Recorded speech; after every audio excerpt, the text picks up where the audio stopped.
નમસ્કાર, આપ જોઈ રહ્યા છો સ્પાર્ક ટુડે ન્યૂઝ। વડોદરા શહેરના ગાજરાવાડી વિસ્તારનું ગોમતીપુરા યુવક મંડળ, જ્યાં મહાકાલેશ્વરની થીમ પર બાપાની સ્થાપના કરવામાં આવી છે। દર વર્ષે અલગ અલગ થીમ પર તેઓ બાપાની સ્થાપના કરે છે। આ વખતે સનાતન સંસ્કૃતિને જાળવવાનો પ્રયાસ કરવામાં આવ્યો છે।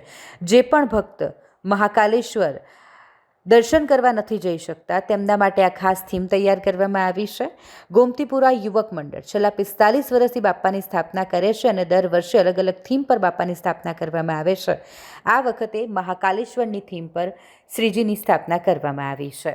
ગોમતીપુરા યુવક મંડળ અને અમે મહાકાલેશ્વર થીમ પર ગણેશજી બિરાજમાન કરેલા છે। અમારો કોન્સેપ્ટ દર સાલ એવી રહે છે કે માઇથોલોજી કોન્સેપ્ટ રહે છે કે સનાતન સંસ્કૃતિને જાળવવા માટે અમે દર વર્ષે લાસ્ટ ટાઈમ દ્વારકા કરેલો, એને પહેલાં કેદારનાથ કરેલો, આ વખતે મહાકાલેશ્વર કર્યું છે કે જે મહાકાલેશ્વર જઈ નહીં શકતા એકવાર અહીંયા ગોમતીપુરામાં આવીને મહાકાલેશ્વરના દર્શન કરી તમને લાગશે સાક્ષાત મહાકાલેશ્વર બિરાજમાન છે।